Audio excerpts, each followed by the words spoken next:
hi hello friends मु आपनकर crazy Lakshman नहीं आसी एक नुआ ब्लॉग आम एस पहुंच जाइए ओलम मठर ये आमर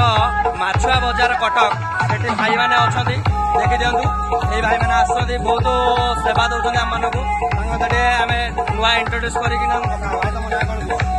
विष्णुचरण बेहरा घरवाला माछुआजार कटक आम अनुष्ठान है 2016 आम प्रथम कहीपलु आम महाराज का सिद्धेश्वर पट्टर गति 4 वर्ष करापर ये आमर है 3 वर्ष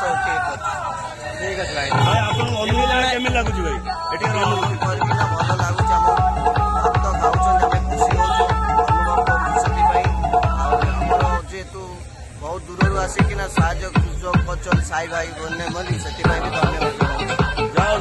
धन्यवाद सहयोग कर धन्यवाद भाई मैंने देखी दिखाँ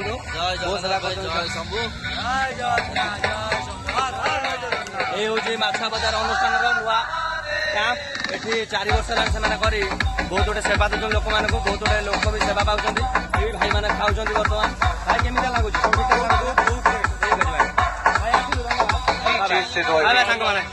भाई